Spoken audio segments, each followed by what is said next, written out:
Hi everyone, welcome back to career in action. This is Shilpa Saroj and आज के इस video में बहुत इंपॉर्टेंट क्वेश्चन मैं लेके आई हूँ। यहाँ पे आप देखें, जैसे कि मैंने आपको पहले ही बताया है कि standards of drill hole diameter क्या है, कोर साइज कैसे होता है।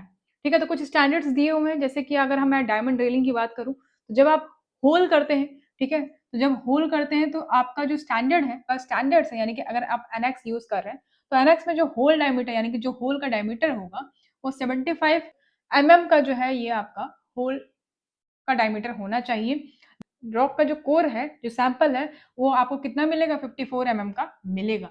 तो यही है आपका स्टैंडर्ड्स। मैंने आपको पहले भी क्लास में बताया है कि सबसे जो बड़ा साइज है वो एनएक्स है, ठीक है, उसके बाद फिर बीएक्स, फिर एएक्स, फिर सबसे छोटा साइज जो है ईएक्स का है।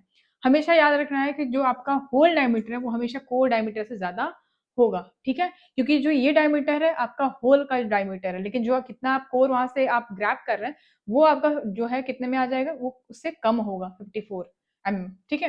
तो इसी के बेसिस पे एक क्वेश्चन है, मैच द फ्लोइंग है। और कई बार क्वेश्चन में ये आपको इस तरीके से पूछता है, चाहे आपको डायरेक्ट क्वेश्चन पूछ सकता है। जैसे यहाँ पे आप देखें ड्रिल रॉड स्टैंडर्ड्स लिखा हुआ है, ठीक है, ड्रिल रॉड स्टैंडर्ड्स। यहाँ पे लिखा है रॉक का डायमीटर। अब ड्रिल रॉड का जो स्टैंडर्ड है यानी कि एनएक्स, बीएक्स, एएक्स, ईएक्स हम जान रहे हैं। तो जब आपसे पूछा है कि रॉक डायमीटर को आपको मैच द फ्लोइंग यानी कि दे दिया मैच करिए कि कितना रॉक का डायमीटर आप यहाँ से ग्रैब या निकाल सकते हैं। तो एनएक्स की अगर हम बात करते हैं, ये जो ड्रिल रॉड है, ठीक है, एनएक्स की बात के सबसे बड़ा है, आपको पता है। जब सबसे बड़ा है तो जाहिर सी बात है पहले दिमाग में क्लियर है, अगर सबसे बड़ा है तो जो डायमीटर है इसका वो भी बड़ा ही तो होगा। तो सबसे सबसे इजी जो मैंने आपको बताया वो क्या है, ये देखो, रॉक का डायमीटर 54 mm। यहाँ पे देखिए एनएक्स, कोर डायमीटर कितना है? 54। यहाँ पे होल का डायमीटर नहीं पूछा, यहाँ पे कोर का डायमीटर पूछा है, ठीक है। तो ये ध्यान रखेंगे। तो 54 mm यहीं से हो गया। उससे कम पे अगर आप आ जाए तो बीएक्स हो जाएगा, फिर उससे और कम पे आ जाए तो 28, फिर उससे कम पे 21। ये यहीं से सॉल्व हो गया, इसको देखने की जरूरत भी नहीं है। हाँ, लेकिन अभी क्वेश्चन में दिया हुआ है ऑप्शन, तो आपको देखना पड़ेगा, ताकि तभी आप मैच द फ्लोइंग कर पाएंगे। तो पी का आपका क्या हो गया? 3। तो पी का 3 हो गया, यानी कि ये ऑप्शन गलत हो जाएगा, P2 नहीं होगा और आपका P1 नहीं होगा, ये गलत हो गया।